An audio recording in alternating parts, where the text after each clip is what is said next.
Hola, ¿cómo estás? Hoy vamos a hablar de un libro que surgió en las sombras del tiempo, allí donde la historia se mezcla con el mito. Un texto envuelto en el manto de lo prohibido, lo sagrado, lo olvidado. El libro de Enoc. ¿Qué secretos guarda este manuscrito que no quedó incluido en los textos considerados como parte del canon bíblico de los cristianos y fue considerado como uno de los libros externos del Tanaj para los judíos? Este libro es un velo entre lo divino y lo humano, un espejo que refleja los abismos y las alturas de lo que una vez fue y que podría volver a ser. El libro de Enoc, a pesar de no pertenecer a los libros sagrados del judaísmo ni a los del cristianismo, sí hace parte del canon judío en Etiopía y de la Biblia de la Iglesia Ortodoxa en Etiopía. Enoc también es mencionado en el Tanaj, no su libro, pero sí Enoc, en Génesis 5, 18 a 24. Y en el Nuevo Testamento también es mencionado Enoc, en Hebreos 11:5 y en Judas 1 del 14 al 15. De acuerdo con la interpretación de la Cábala en el Zohar, Enoc es conectado con la figura de Metatrón, el ángel más alto en la jerarquía celestial. De hecho, en el Zohar 3, 186b, se menciona a Enoc en el contexto de su ascenso al cielo y su transformación en Metatrón, aunque no se usa el nombre de Metatrón directamente en este pasaje. Se dice que Enoc era un hombre justo que anduvo con Dios y que fue elevado para no ver la muerte. Y el Zohar 1:37b menciona a Enoc en relación con la narrativa de la caída de los ángeles y la corrupción de la humanidad antes del diluvio. En pocas palabras, en la Biblia, Enoc es conocido por su vida de piedad y por su misteriosa desaparición. Y fue descrito como alguien que anduvo con Dios durante sus 300 años de vida, más de 300 años de vida, y que su vida concluyó de una manera única, porque en lugar de morir, fue trasladado por Dios. Lo cierto es que aunque el libro de Enoc no forma parte del canon judío o cristiano tradicional, ha tenido una influencia significativa en el pensamiento apocalíptico y en la angelología, y además ha influido en tradiciones místicas de varias religiones y culturas a lo largo de la historia. De hecho, el libro de Enoc era un texto recurrente de los primeros cristianos. Como prueba te puedo decir que el libro de Enoc es mencionado por Tertuliano, por Justino Mártir, por Irineo de León, por Orígenes de Alejandría, por Clemente de Alejandría, por Atenágoras de Atenas, por Tasiano el Sirio y también en la epístola de Bernabé. El libro de Enoc no es solo un relato, sino una constelación con 3 libros, cada uno un portal a un mundo de símbolos y portentos. Dentro de sus páginas se desata el misterio del Seol, la dimensión donde las almas de los muertos suspiran en la eternidad. Se habla de la caída de los ángeles, de aquellos guardianes del cielo que, atraídos por el encanto de la carne mortal, forjaron una progenie de gigantes que sembró el caos en la tierra. Es en este libro en donde susurran los secretos del cielo, donde las estrellas cuentan historias, las historias de la humanidad y de su lugar en el cosmos. Es bueno que sepas que el libro de Enoc en realidad son 3 libros. El primer libro de Enoc, o libro etíope, que es el más conocido y el más extenso de los 3, y fue escrito originalmente en arameo, después fue traducido al griego, al latín y al etíope. Se compone de 5 secciones o libros, que son el libro de los vigilantes, el libro de las parábolas, el libro de las astronomías, el libro de los sueños y la epístola de Enoc. el libro donde se habla los temas apocalípticos. Se menciona a Chemíasá y a Azaziel. Se cree que este libro fue compuesto entre el siglo III antes de la era común y el siglo I de la era común. El segundo libro de Enoc es el llamado libro eslavo de Enoc, también conocido como el libro de los secretos de Enoc. Este texto fue escrito en eslavo antiguo. Hay dos versiones principales de este libro, la corta, que tiene 22 capítulos, y la larga, con 65. Y trata de la ascensión de Enoc al cielo, en donde recibe instrucciones y revelaciones sobre la creación, el destino de la humanidad y el juicio final. Este fue escrito aparentemente entre el siglo I y el siglo V de la era común. El tercer libro de Enoc, o el libro hebreo de Enoc, es conocido también como Sefer Ekhalot, o libro de los palacios. Este texto es parte de la literatura echalótica y describe la ascensión mística a los palacios celestiales. Aquí Enoc es transformado en el ángel Metatrón y se detalla su rol y autoridad en el cielo. Es el más tardío de los tres y se estima que fue escrito desde el siglo III después de Cristo hasta el siglo VII de la era común.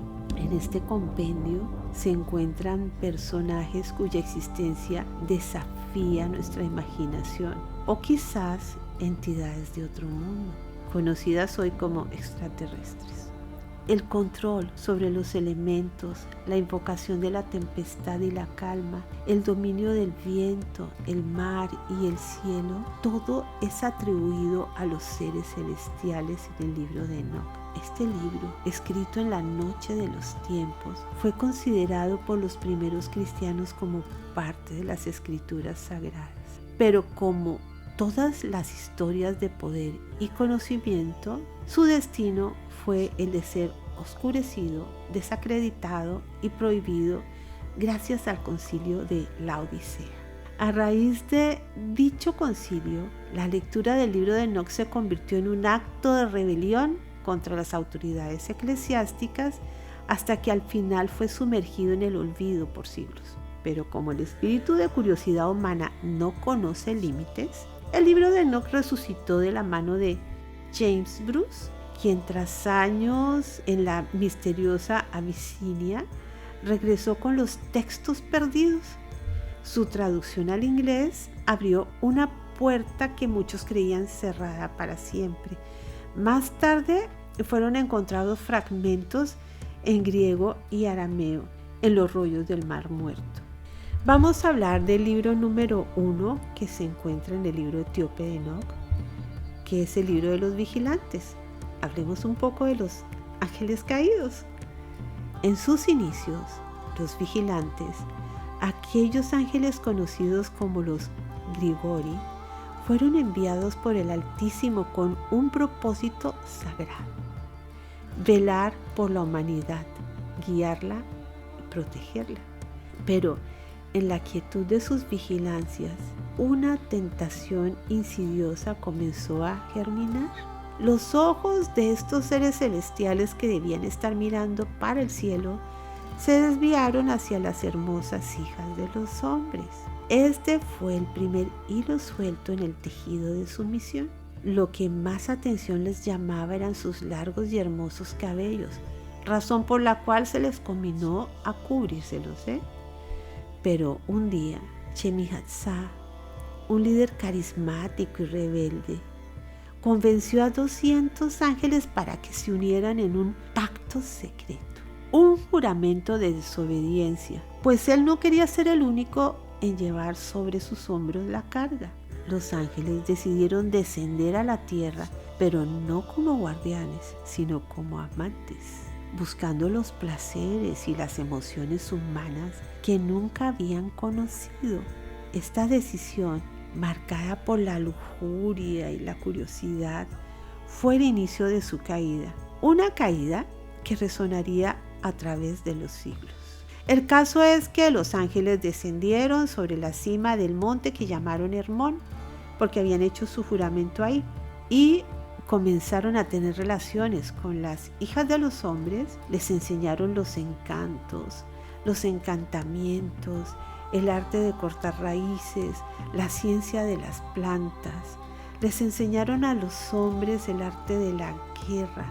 Bueno, de estas relaciones fueron engendrados hijos fuertes y temidos, los Nefilim, gigantes en fuerza y gigantes en violencia. Estos seres, con su presencia, trajeron una corrupción inimaginable, una oscuridad que cubrió la tierra como una sombra al atardecer. La humanidad, bajo su influencia, se sumergió en una espiral de maldad, en un mundo donde la justicia se olvidó y la violencia reinaba. Los nombres de estos ángeles son Shemiasá, ya dijimos el líder, y los demás te los dejo en pantalla. La intervención divina fue inevitable. El mismo Dios, observando la devastación y la perversión de su creación, decidió actuar. Envió a Enoc, hombre justo, para ser la voz de la advertencia y el juicio. Enoc habló a los vigilantes de su destino, de lo que habría de venir, que no habría redención para ellos, que ellos serían atados y arrojados a un abismo oscuro, un lugar de tormento y castigo hasta el final de los tiempos. Y así fue. Los Nefilim fueron barridos por las aguas del diluvio, pero la justicia divina no se detuvo ahí.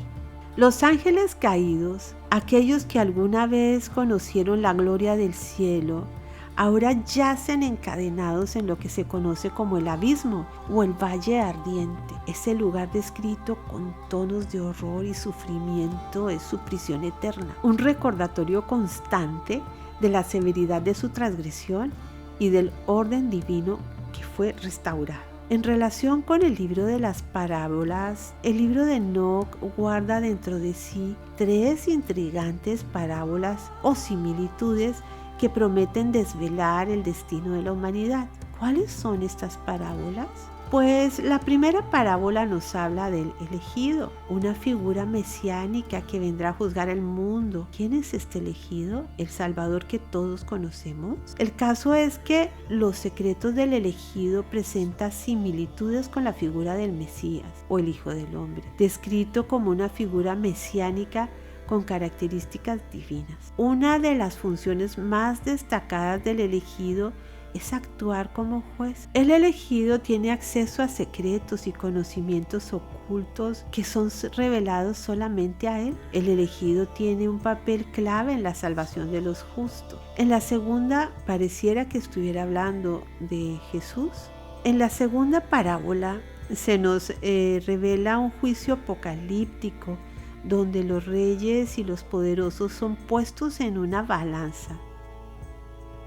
Y por último tenemos la tercera parábola, que nos lleva a un viaje celestial en donde los secretos del universo son mostrados a Enoc. En esta parábola, Enoc ve lo que ningún mortal había siquiera soñado: la estructura del cielo, la danza de los cuerpos celestiales y los destinos escritos en las estrellas. Pero hay más, mucho más. Se le revelan los nombres ocultos de los ángeles, aquellos que vigilan sobre nosotros y aquellos que cayeron trayendo con ellos el conocimiento prohibido. Con todo este conocimiento divino, Enoc aprende sobre el libro de los vivos, donde cada alma tiene su página, su historia, su destino.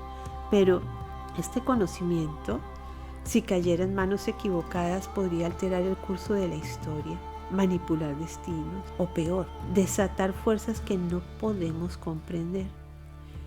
El libro de las parábolas no solo es una colección de historias, es una ventana a la mente de aquellos que vivieron en los tiempos en donde el cielo y la tierra era una sola realidad, donde cada estrella tenía un nombre y cada secreto una revelación. En cada parábola hay una pista, una pieza de un rompecabezas cósmico que podría cambiar nuestra comprensión del mundo, de la vida y de lo que viene después de la vida.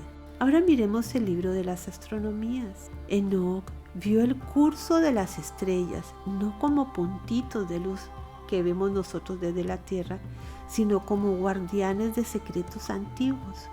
Vio cómo el Sol y la Luna danzan en un ballet cósmico, cada uno con su propio ciclo, sus propios misterios. En este libro, Enoc describe puertas celestiales, entradas y salidas por donde pasan el Sol y la Luna, controladas por ángeles que deciden el día y la noche.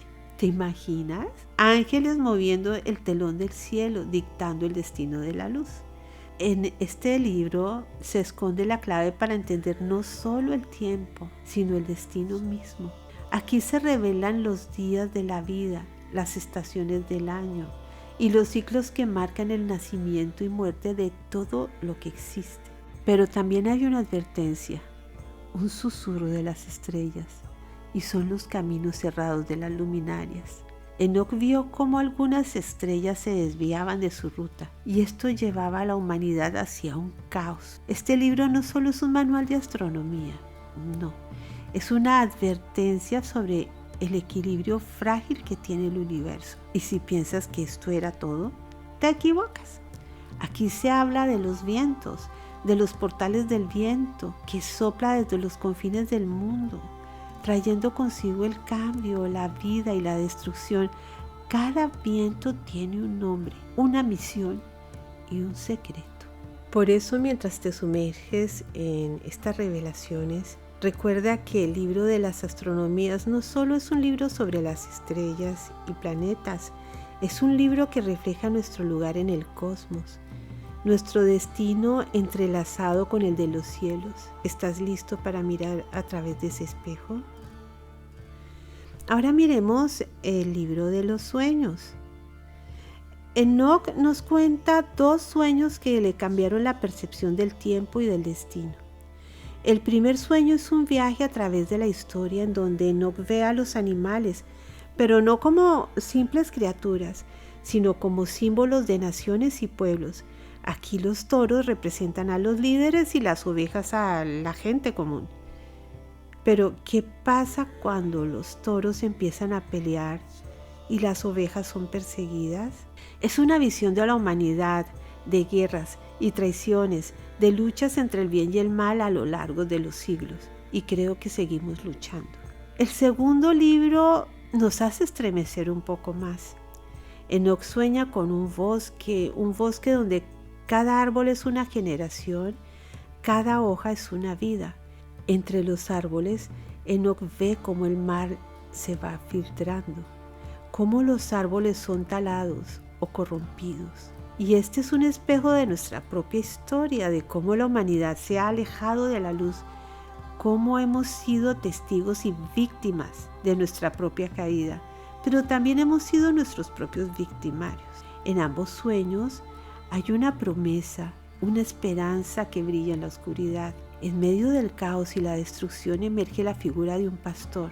Viene a salvar a sus ovejas, a restaurar el bosque. Esta figura es el elegido, es el Mesías, el que nosotros conocemos.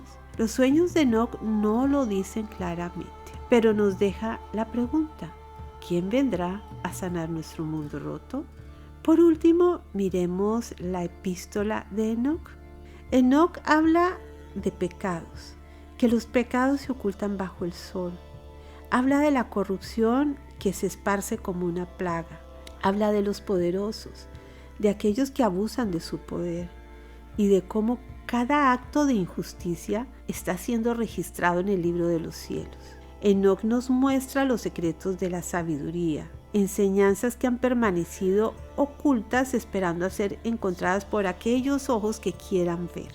Habla de cómo vivir en justicia, de cómo buscar paz en un mundo de caos. Pero, ¿qué sucede cuando ignoramos estas enseñanzas? Enoc nos dice que un juicio va a venir inexorablemente, como el amanecer que viene después de cada noche. En la epístola también se nos hace la revelación del destino de los justos y de los malvados. Para los justos hay promesas de un mundo nuevo, uno en donde la luz del sol no se apaga, donde la paz reina siempre.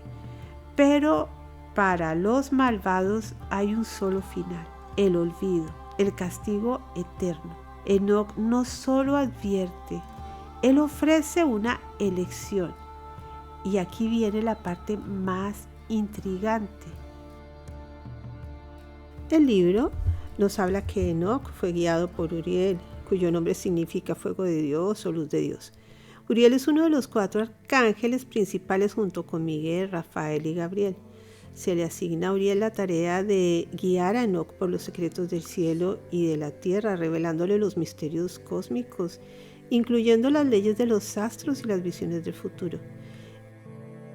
En el libro de Esdras se describe a Uriel como un ángel que responde a las preguntas de Esdras sobre el destino del mundo y de la humanidad.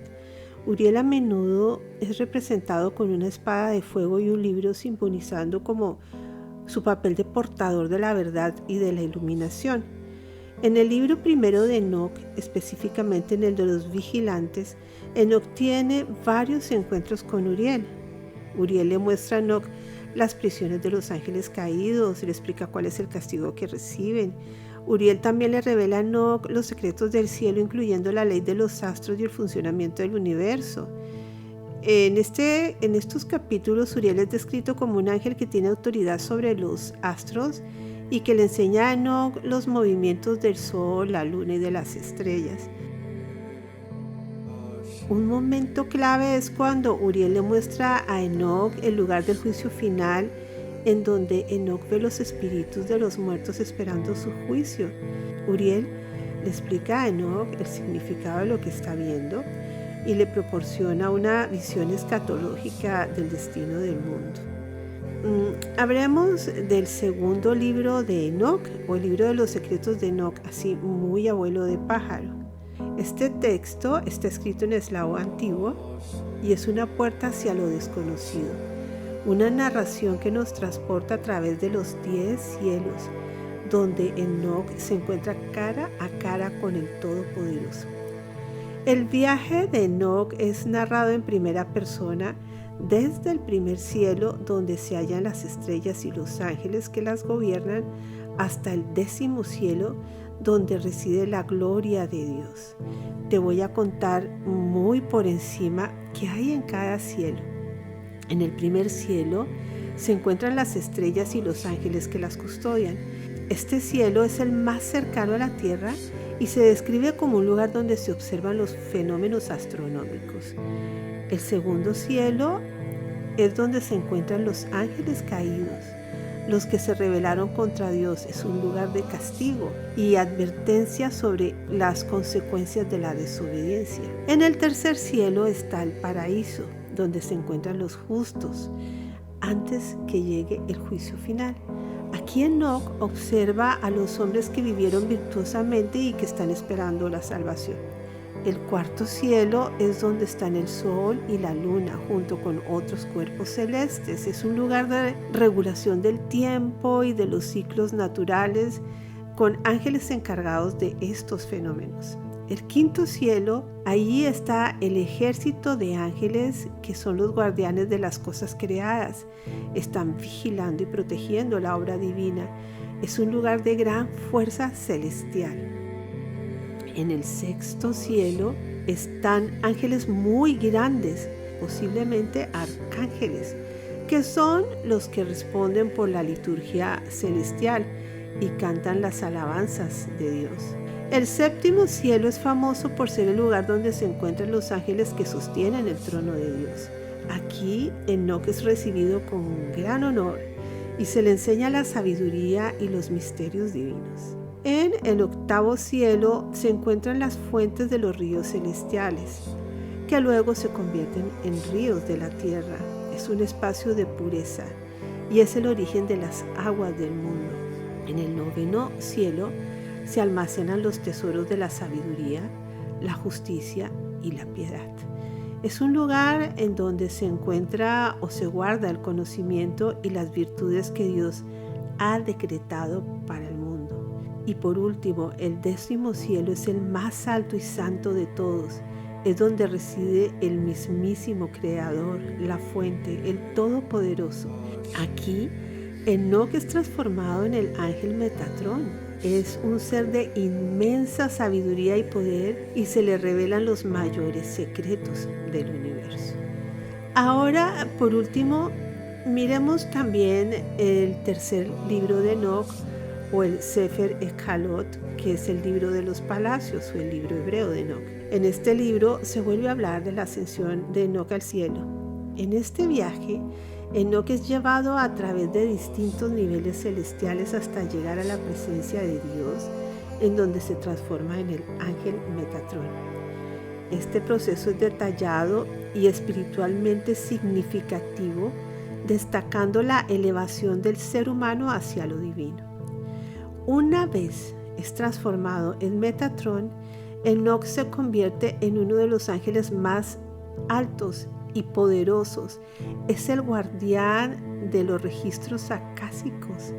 Metatrón tiene la función crucial de la administración celestial y es como un intercesor entre Dios y los humanos.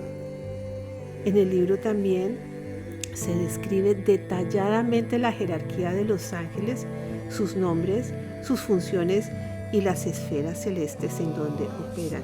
Se mencionan varios ángeles y arcángeles como Uriel, Rafael, Gabriel, cada uno con su rol específico dentro del cosmos. El libro también habla de la Merkabá o la carroza.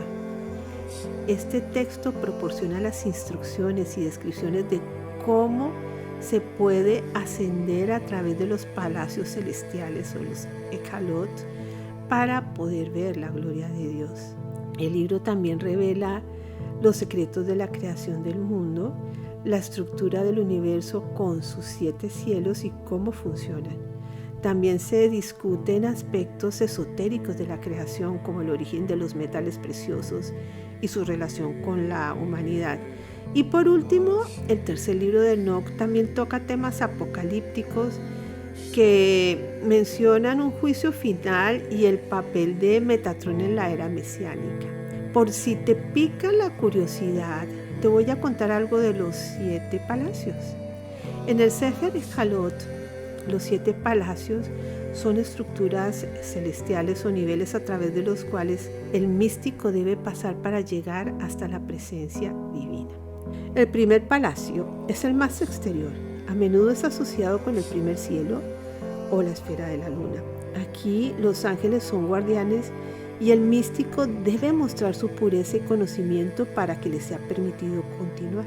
El segundo palacio es relacionado con el cielo de Mercurio. Aquí el ambiente es más intenso, con ángeles que vigilan y controlan el acceso a niveles más profundos de la sabiduría y de la santidad. El tercer palacio corresponde al cielo de Venus. Las pruebas aquí son más severas y se enfoca en la purificación del corazón y la mente del místico. El cuarto palacio es asociado con el Sol. Este palacio es un lugar de gran luz y conocimiento. Aquí el místico enfrenta desafíos intelectuales y espirituales mucho más complejos. El quinto palacio es relacionado con Marte. Este nivel es donde el místico debe mostrar su valor espiritual y la resistencia frente a las adversidades celestiales. No olvides que Marte es guerra. El sexto palacio corresponde a Júpiter. Aquí se encuentra en un nivel de sabiduría y justicia divinas.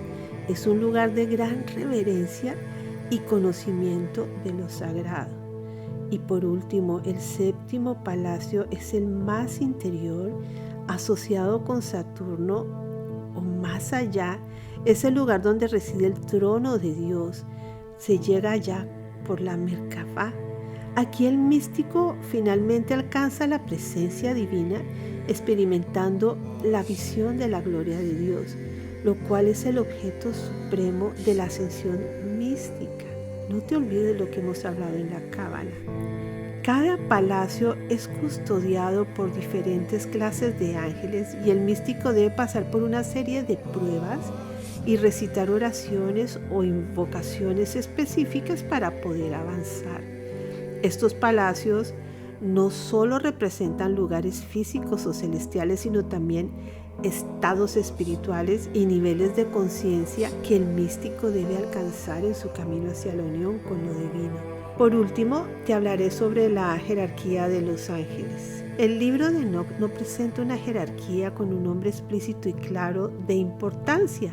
Sin embargo, con base en las descripciones y funciones de los ángeles, la jerarquía podría ser la siguiente. Primero, Metatron, indiscutiblemente, ocupa la posición más alta. Enoc, al ser transformado en Metatron, se convierte en el príncipe del rostro, directamente bajo Dios, con la autoridad de enseñar y administrar el conocimiento divino. Después, la segunda son los serafines, querubines y ofanim o ruedas. Estos ángeles están descritos como siendo muy cercanos a la presencia divina. Los serafines están asociados con la adoración pura, los querubines con la sabiduría y la protección del conocimiento sagrado, y los ofanim con la movilidad y la representación dinámica del universo. Su proximidad al trono de Dios los coloca en una alta posición. En tercer lugar están los Erelim, valientes, y los Ashmalim, aunque no siempre se mencionan en un orden fijo. Los Erelim son descritos como poderosos guerreros celestiales y los Ashmalim como transmisores de mensajes y revelaciones divinas. Estarían en niveles intermedios de la jerarquía por su función y poder. En cuarto lugar están los Chanim, tronos o equivalentes. Aunque no se detalla explícitamente este término en el tercer libro de Enoc, la idea de ángeles que sostienen o están cerca del trono de Dios sugieren una posición de alta importancia debido a su relación directa con la autoridad divina. En quinto lugar están los arcángeles como Gabriel, Miguel, Rafael, que conocemos. Estos ángeles tienen roles específicos y son intermediarios entre Dios y los hombres, lo que les da una posición muy importante, aunque no siempre se les describe en los niveles más altos de la jerarquía en el texto.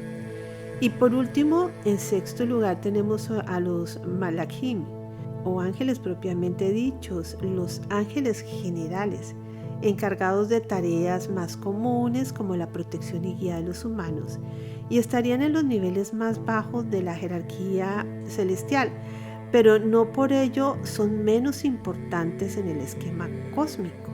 Espero que te haya parecido interesante el libro de Enoc. Si quieres profundizar un poco más, con gusto te lo puedo enviar. Gracias por escuchar.